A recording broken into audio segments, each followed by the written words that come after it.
Kung matapang ako, mas matapang tong pamangkin ko. Isipin nyo guys ha, 14 years old pa lang to. Siya lang naman ang pinakabatang joiner that time.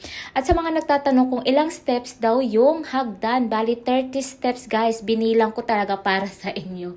Kaya don't worry guys, safe talaga kayo dyan kasi may harness at nandyan si kuya sa tuktok. Pero kung mas matapang kayo sa amin, pwedeng walang harness, pwede ding wala si kuya. Pero char lang guys, for our safety naman yung ginagawa nila. Tapos, huwag kayong manginig pag nakita nyo yung space sa tuktok, guys, ha? Kasi, napakaliit talaga, guys. Sabi ko nga, paano to? Kaya ko ba to? As in, nanginig ako, sumisigaw ako niyan. Pero yung pamangkin ko, wala lang. Diba? Napakatapang. Tapos, sa drone shot naman, guys, ang gagawin ng pilot, bali 3 beses kayo kukunan.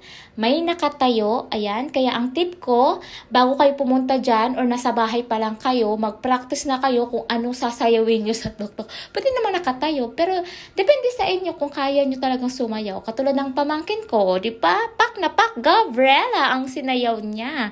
Then, ayan. Tapos, sa pangalawang shoot naman, guys, kukunan kayong nakaupo. Ayan. Gawin nyo rin yung gusto nyo. Ayan. Para mga 10 minutes yata kayong bibidyohan yan. Tapos yung pangatlo guys, may ipapahawak sa inyo, pana. Kaya i-feel nyo guys, yun lang matitip ko, i-feel nyo lang.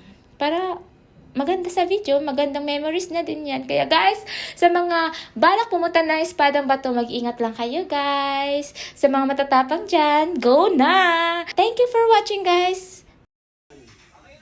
Sobrang proud. Hindi ko pa yung nagawa, sinasabi ko lang sa'yo ha.